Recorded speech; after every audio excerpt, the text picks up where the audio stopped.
Celebrate this holiday season with the Tropical Festivities tee. Well, actually, it's a jumper. It's very comfy. Get one for yourself or for a friend. You deserve a gift. Or you can get the t-shirt version, holiday cards, or the other tree, the Tree of Evolution. My merch store is closing down in 2 months. It's limited stock. Once everything's gone, it's gone forever. So click that link at the top of the description. It supports me, so thank you so much for all of the support and love over the years. All my merch is on a huge sale, and like I say, when it's gone, it's gone. So don't miss out, and let's get on with the video.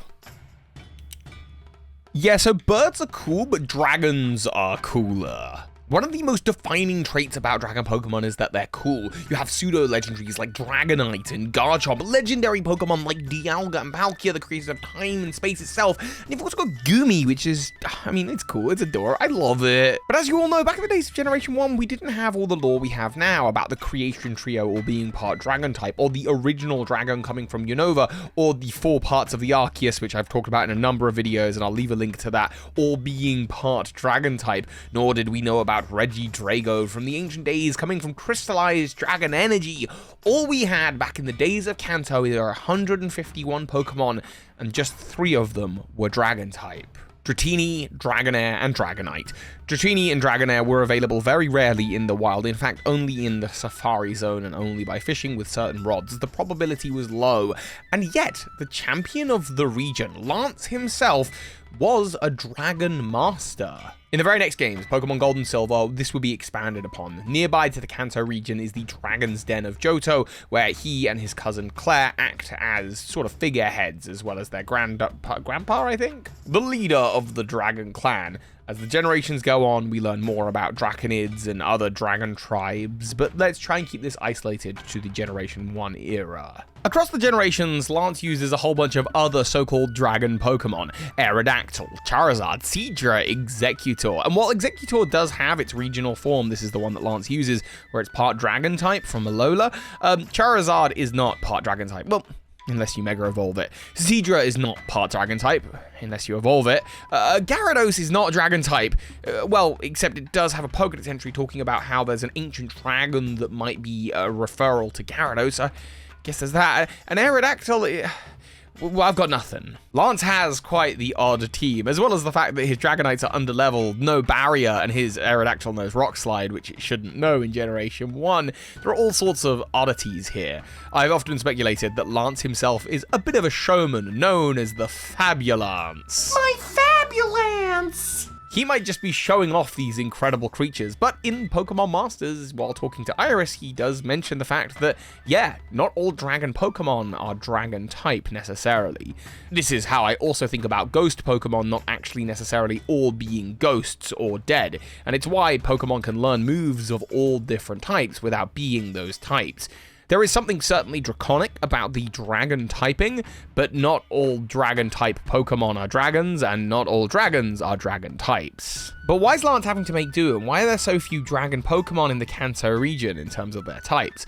Well, I suspect it has something to do with the fairy Pokemon of Mount Moon.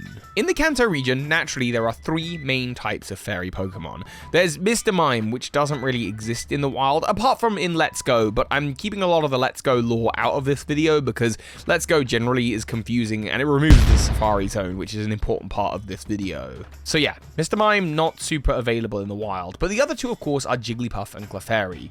Now, they have their connections to the moon and to outer space, and are often found around where there are meteorites. Around Meteor Falls is where Jigglypuff can be found in Hoenn. Clefairy can be found atop one of the mountains of Alola, as if it's fallen from space alongside the local Minior and Beldum.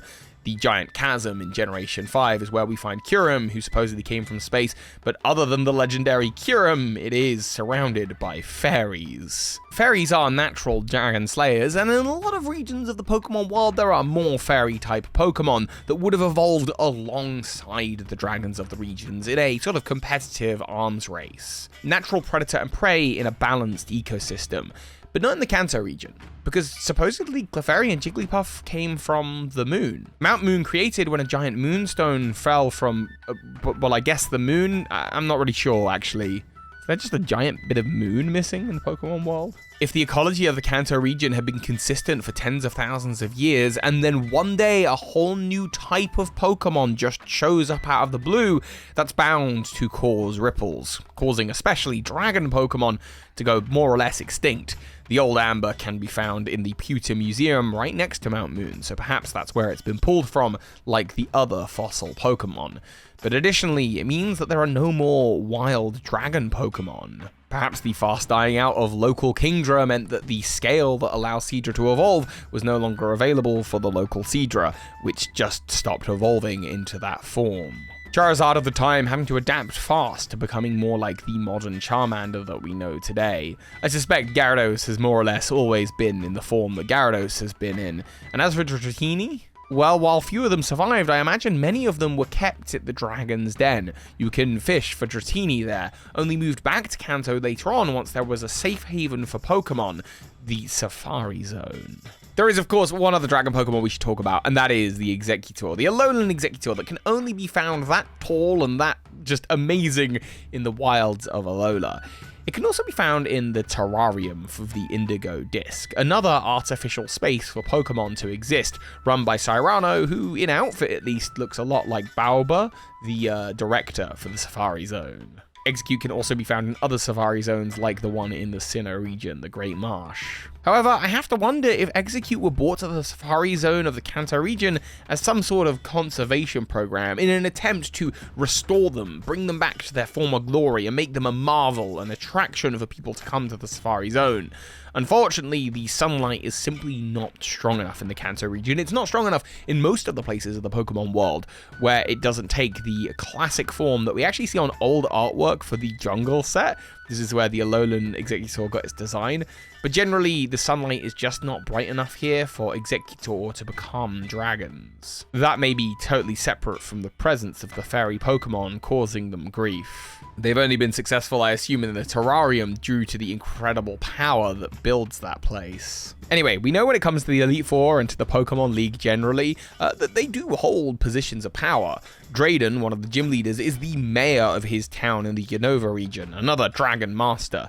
And I do wonder what role Lance plays. I've done a video before about how Lance may be a liar or a fake somehow. Somehow losing his match to Leon where his Gyarados lost to Charizard. Seems pretty suspicious to me, but that's a whole other theory about Leon being a liar and rigging his Pokemon matches through Chairman Rose. That's how he's undefeated. That's a side thing. The point is that Lance might have a presence in the region as a political leader, but also as part of a campaign to bring back the dragon Pokemon, because dragons are genuinely incredible. While we don't know exactly how old Mount Moon is, it's possible that the creation of Mount Moon caused for dragon Pokemon to be incredibly rare.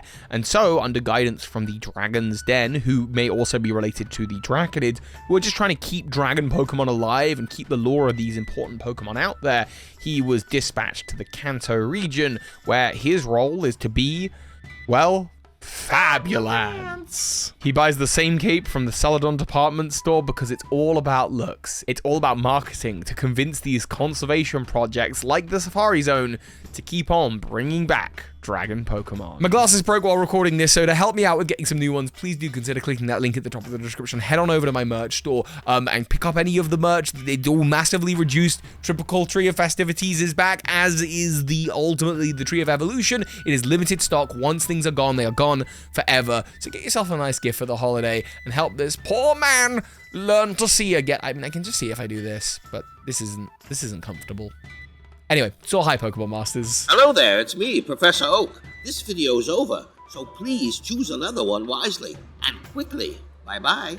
Just the biggest thank you to those of you who've been supporting this channel on Patreon, including the big patrons of this month, Jed Rubin, Charmander Aznable, Anthony Lee, and the Alligator. Thank you so much.